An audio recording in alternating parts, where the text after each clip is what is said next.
Ige timuni la ige na sinda tu ige 14 Simon qui gagne veille na sinda ma ise pali pa uba mide tutumbanga ige na kaipo sa muni ige na sinda sa muni ige na sinda imbeso manje ya pili maso minji kama tu watu aste minji kama sasa minji kama kwa simuni ige na sinda manje tu qui je nous accompagner moun qui gagne sida qui ça nous bail comme service moi-même tout moi-même tout mba de sa service tout muni ige na sinda moi-même foi John Peter que foi na azela communala ikamba sa muni na sinda la ya comforter ya la pale na munio pale popo manje ma tudo muni mwemba de service ya ma diga na kaise pale to muni na sinda kwa mete tudo muni diga na ngla munio via ngaso diga na timun la mba muni na sinda diga na kaise pale mweme akamba ni sa.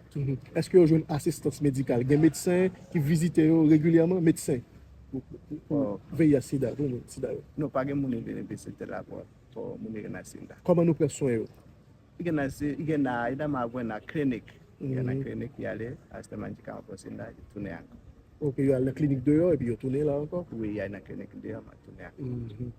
Mais qui l'a joué c'est monde qui fait sida qui l'a joué par exemple. OK, igena twangla muni na sinda la twangla muni na sinda la yoni misie igena sinda ake nef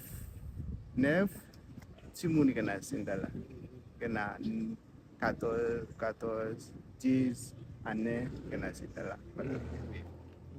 Mais nous sommes tout infecté. Ils viennent tout infecté? Oui, ils viennent tout infecté là. Ils viennent un bébé, tu as un bébé, ils vont là. Ils vont là. Ils grandissent. Ils grandissent. Mais ils sont là. Oui, ils sont là. Oui. Nous recevons ou bien, et nous faisons test pour eux ou bien nous te recevons comme ça? Nous-mêmes qui faisons test VIH pour eux, test sida. Examen sida. Oui, il y a des tests sida, examen sida, il y a des change, ngande comme le texte il vient encore. Mais qui côté nous joindre fonds pour nous fonctionner, aide. Faut nous joindre l'argent pour espace ça. Oh, l'argent pour moi-même pour fonctionner. Asile. OK, mais ça pile. Oui, l'argent moi il a fonctionné dans asile là.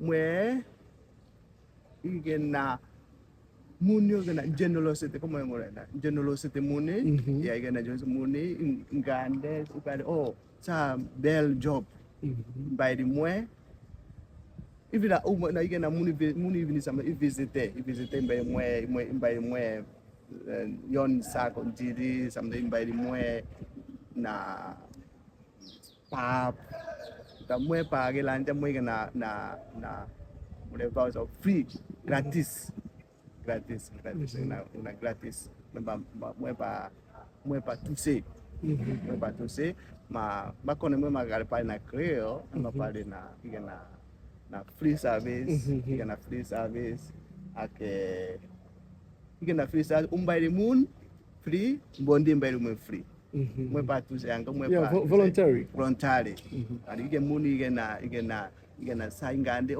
utabe bel umbai sa simun service moi pa page aye lanja mamite na post